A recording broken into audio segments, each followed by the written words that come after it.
everybody, thank you so much for following me for these last two videos, and today is our third video in the Black History Month week, and today we'll be talking about interracial romance and fandom. In 1967, the Supreme Court of the United States agreed that anti-miscegenation laws were unconstitutional in the groundbreaking case of Loving v. Virginia. However, it wasn't until 2000 that technically the last state, Alabama, got rid of all of their anti-miscegenation laws, and even then, around 526,000 people voted against changing those laws. In addition, in 2009, there was an incident in Louisiana where a man refused to officiate an interracial couple until a lot of protests happened and he was eventually removed from his position.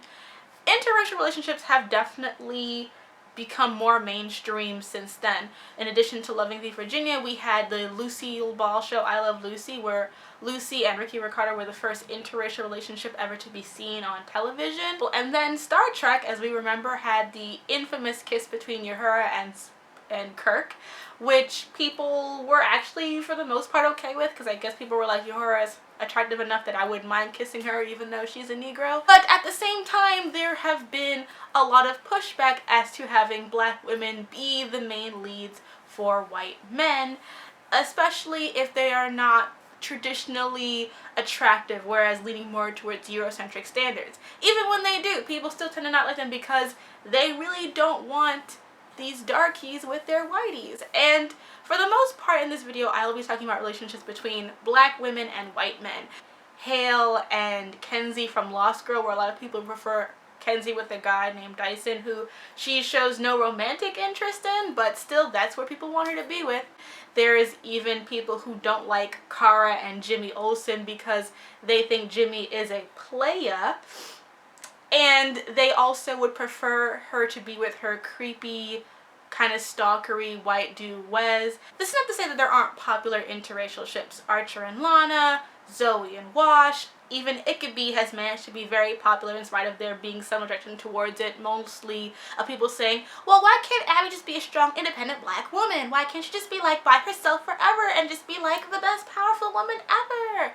But despite that, writers and most of the fan base are on the side of Ickaby. They're a minority in a very fast sea of, I don't really know why I don't like this Black person with this white person, but I just feel like this Black girl, she's just something about her, just can't put my finger on it, but just doesn't click for me, you know.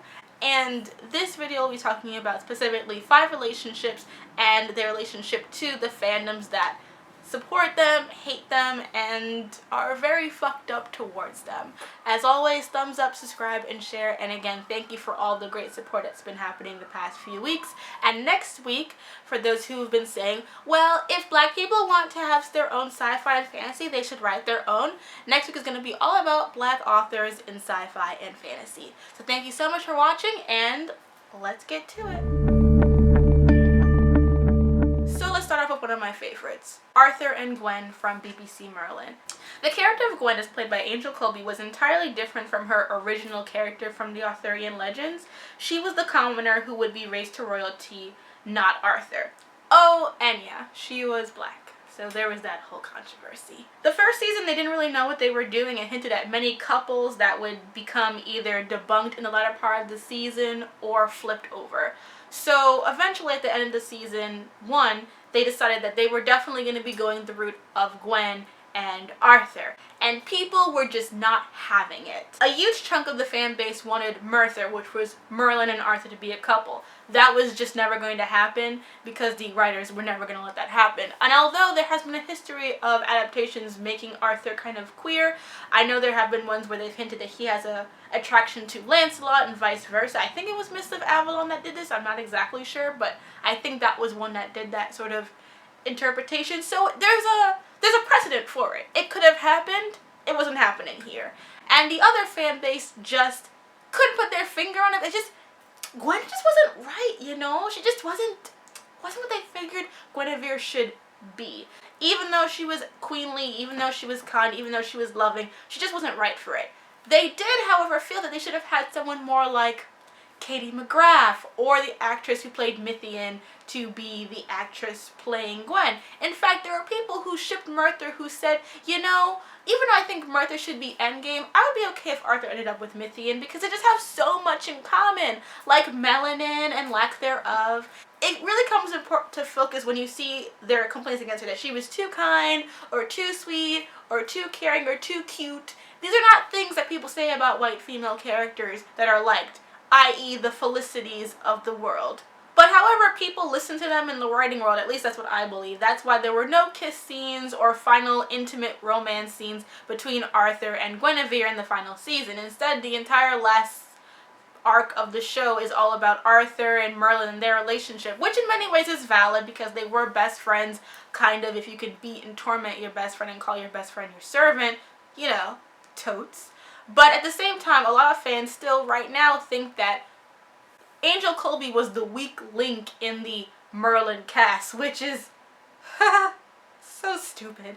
So stupid. And there are still people to this day that think that it should have been Merlin and Arthur and Guinevere should have been, you know, dead or banished or burned at the stake like in the regular stories. Next is West Allen, aka Barry Allen and Iris West from the CW show The Flash. Iris West is another race-bent character on the CW show The Flash who gets shit on. Iris is originally a red-headed reporter, which makes sense because it's comic book world and a lot of female characters are red-headed and reporters, even though that makes no scientific sense, but that's just the way the cookie crumbles. She and Barry Allen have been in a relationship in the comic book world since the very beginning. Iris West was dating Barry while he was the Flash since the 60s. This is kind of a big thing. They are the Superman Lois Lane equivalent of the show. However, people don't feel a strongly way about them in the TV show The Flash. Instead, everyone is waiting for Barry to sort of get over Iris and get on the back of any of the white female characters that kind of come back and forth throughout the show, including Caitlin Snow and Patty Spivot, who is useless to me. I guess my biggest frustration with this sort of story is that the reasons why people don't like Iris are because she doesn't worship Barry. I mean, and she does, which is the funniest part. Like, she loves Barry, she cares a lot about him. She just isn't dating him when he wants to date her. She's not available for his consumption when he wants her to be, and therefore that makes her an antagonist in some weird way. And instead of being empathetic to her feelings, people are more like, ugh, Barry can do so much. Why is he in love with Caitlin? Caitlin is just so much better. I don't know why, but like, Caitlin and Barry just have so much chemistry, even though they spend no time together and have nothing really in common besides science. People are angry that Iris is not either A, their Iris, aka white and redheaded, or B, not this amazing warrior champion of Barry's heart and cock. Like, and it's weird because then you get Patty Spivot, who in my opinion was the most useless addition to the cast that we've had, because she had nothing going on for her. She was just boring. The only thing that she had going for her was that she was gorgeous and that she was all about Barry, and that was it. She gave nothing, contributed nothing, but the fandom loved her. They went crazy for her. Like, they were all like, oh no, Patty's leaving, now they're gonna put her with Iris again. I hate Iris, she's the worst. And I think the other thing that I find suspicious about West Allen haters is that they're like, well, Iris and Barry, they're like brother and sister, and that's just not okay to me. They're not brother and sister. Barry sees Joe as a father figure because they all grew up together. Iris sees Barry in a platonic way, not a familial way. Okay, they don't see each other as brother and sister. No one sees them as brother and sister. They are brotherly and sisterly like as far as their closeness, but they are not brother and sister. And I find it really suspicious that, considering that the biggest fan base in the CW is Wincest, I don't really think that we should be talking about brother and sister relationships not being okay. Then we get Martha Jones and Ten from Doctor Who. Martha Jones is probably the most hated Doctor Who companion of the newest female companions. Now, to be fair, every female companion on Doctor Who will have their own group of haters because they all are either not as good as that one or not as awesome as that one. I think the only two female Who companions that people actually enjoy are Donna and Sarah Jane. Other than that, they're all bitches and cunts depending on how people feel about them. But definitely the number one person that people seem to dislike is Martha Jones. Why? Because she's not Rose Tyler, which I can say thank God for, because I don't really give a shit about Rose in any meaningful way. I think what was the most upsetting thing for me was that when I was getting into Doctor Who, I knew that people really didn't like Martha. And I was waiting to see, when I was watching all of season 3, what is it about Martha that is just so terrible? That she has a crush on the Doctor? That she has feelings for him? Is that it? Is that really it? Because other than that, she's fucking smart and competent and awesome. And to be fair, Ten is the one who treats her like shit. I mean, he manipulates her feelings, never really turns her down, uses her as an emotional crutch for Rose, while Martha takes it in stride because she wants to be there for this person who she cares about for some reason. I mean, she was a maid in a racist society to protect him while he went and fell in love with the first blonde he could find. I mean, he found the closest blonde he could get, and he was like, you know what? I think we could have a relationship together. I think I want to marry you. She wasn't even watching this shit like, ain't this a son of a bitch? Like, it was just so frustrating to watch because it was just so clear that Martha was there to be Ten's development to move on from Rose, but not really. And then he got to have Donna, who could really be his friend, and that's something that he could just emotionally put all his issues on towards. But somehow it's not Ten who bears the brunt of that issue of being a jerk. It's Martha. Because Martha just shouldn't have been there. She should have never been on the TARDIS. She just never should have been in Rose's space. She just should have never even been on this ship. Martha does nothing within the span of this show to really deserve the vitriol that she gets, other than people just not wanting her to occupy a space that belongs to who they think is Rose or whatever other attractive blonde that the Doctor can get his eyes on the time. Let's take a break from previous relationships to talk about one that is actually well liked by fandom and is an interracial couple. And I'm talking about Olitz, a couple that I actually hate. Olivia and Fitz is the most popular ship on Scandal. It's definitely well received, and for the most part, you know, the fan base that's a part of Scandal, they really like it. I and another side of the fan base think it's the worst thing ever. And why, however, are so many people, including black women, fans of Olivia and Fitz, even though they have an extremely toxic and, in my opinion, terrible relationship? Well, because Olivia is the main protagonist. And Olivia is the one whose feelings and emotions are sacrosanct. In all of the other relationships that we see, it's always either the male is the real main lead and the black female is the secondary lead in the show, trying to get more screen time through them, with the exception of something like Ickaby or Joan Locke in Elementary and Sleepy Hollow, respectively. Whereas in Scandal, it's about Olivia. The entire cast could be blown up into smithereens, but Olivia has to be there because Olivia is the main character. It's her feelings that run the show. And Fitz is there to fulfill her needs in a lot of ways. Even though he is an emotionally abusive, disgusting pissant of a man, he chooses Olivia. And I think that the issue is that there are so few shows out there where the white man is going to cape completely for a black woman and screw over everything, like his career, his life, to be with this woman. That's kind of a big deal. However, when you go beyond the surface, you see that Fitz is also manipulating Olivia the entire time. Oh, no, don't touch me. Someday. No, please, don't. Don't make promises. Let's just... I mean, it's just like, why would this ever work out? But however, what Scandal does, even though I disagree completely with it, is it makes it seem that these two people are obsessed with the other in a way that I just don't see other couples of in that way being portrayed. So that for black women who are so often a filler, they are in this case the real romantic interest. And Olivia isn't getting less screen time. It's not like Martha where she can be replaced, or Gwen where she can just be cut out of the show entirely. This is Olivia's show. No matter what happens, no matter who she's with, Olivia is always going to be the main character. And it's that safety and security that can allow Olivia to have these kind of shitty relationships and people can kind of go with it. Whereas in these other instances, these black women are entirely dependent in some ways upon their relationship with their white counterpart.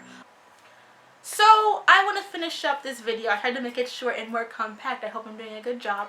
It's talking about probably the relationship that made me want to do this video, Shawn and Angela, because I have a lot of feelings about Shawn and Angela, especially with Girl Meets World having become a thing. And I wanted to make sure that I did this in the most concise way possible without being too emotional and too heavy, because I could see the roots of that happening. I just wanted to just keep pulling back. So bear with me as I talk about Shawn and Angela, Boy Meets World and Girl Meets World, and just the kind of fuckery that can happen when you are a black female character in the peripheral and dependent on a white male to be your screen time. Boy Meets World is notorious for having very, very bad continuity. In season 1, Shawn had a sister that you never saw, then all of a sudden in the next season he had a half-brother, and then another season and a half then he had Jack again. Names changed, relationship changed. It didn't get stable until much later in the series. So that is the writing universe that we are sort of getting into when we talk about Girl Meets World and Boy Meets World and how they fit together, and where Angela fits into all of this. So Angela first came into the show in season 5. In season 5, she began dating Shawn Hunter, and then they dated kind of on and off, but then solidly got together by the end of season 5. In season 6, they went off to college. Shawn decided he wanted to see other people, and Angela, not wanting to hold him back, decided, okay, we will break up. However, they both still had feelings for each other, but didn't really deal with them until season 7, where a lot of shit happened, where apparently Angela had issues of abandonment because her mother left her when she was younger. This had never been brought up before in the series at all, so it comes out of nowhere. It only serves to make it seem as though Angela is running away from Shawn, even though Shawn spent the entire last season running away from Angela. But again, like I said, this is Boy Meets World. They have very bad continuity. And so, in the end of season 7, in the show, in the episode Angela's Men, Angela and Shawn officially get back together, and they're together until the end of the series in the episode Angela's Ashes, where Angela's father decides that he's being relocated to Europe, and he wants Angela to come with him because they had a really bad relationship, and now they want to have a better relationship. And Shawn decides that he's going to propose to Angela to get her to stay, but then at the very end decides no, he wants her to go off her relationship with her father, and then she goes off. She said they're not breaking up, they're just going to be having a long-term relationship, and that's a very, very tight summary of their relationship. I'm going to link to a video that was made by Superfly GT that kind of puts all the clips together of the relationship over those 3 seasons, and it's a really good run-through, so you can see that what we hear in Girl Meets World does not make any sense what happens in Boy Meets World. And I'll admit, the only good things I see about Girl Meets World are its cast, especially Rowan Blanchard, who is like my little white queen. Like, she's really woke. However, what turned me off immediately is when I realized very quickly that Angela was going to have 0 role on this show. And it upset me because, as I said in my token video, Angela was the only black character on this show of any consequence, but she was made very meaningful. And I didn't see any black character on Girl Meets World in that regard up until I think the midway in season 2. I know there's a black kid now I think his name is Zach. But again, I don't see him on the fan stuff. I only ever see the 4 white main characters. And then what we find out is that in this universe, Angela walked out on Shawn and just left him. What the holy hell is that? This is done to allow Maya, who is the female equivalent of Shawn, to gain a father figure in the form of Shawn by having him date her mother, Kathy or Katie or whatever generic name she has. And Angela is basically demonized by Corey and Topanga and everybody else that was apparently her friend for 3 years in the Boy Meets World universe, to now be this terrible person who left Shawn high and dry, despite the fact that this is not canon. Shawn is the reason why Angela and him broke up in the first place and were broken up for the majority of the time. As I said before, Angela's whole anxiety about leaving Shawn did not happen until the very last season, and only brought up in the episode where that issue was there. That was it. So this whole thing about it being Angela's fault, not even factual. But even so is that when Angela does appear in Girl Meets Hurricane, everyone treats Angela like this weird pariah. Like, they don't know who she is, what she looks like, even though this is Topanga's best friend. Corey and Angela were friends. There was a whole episode about Corey trying to become friends with Angela and them finding their own place together. That it's just very jarring to see them now be like, oh my god, it's you, the girl who broke his heart, and I gotta go, bye! Knock, knock! Who's there? The only person who could change your life from things are going pretty good right now to...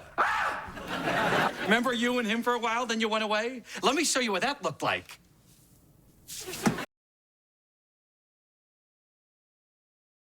Come on, you know he's never gonna find anybody as good as you.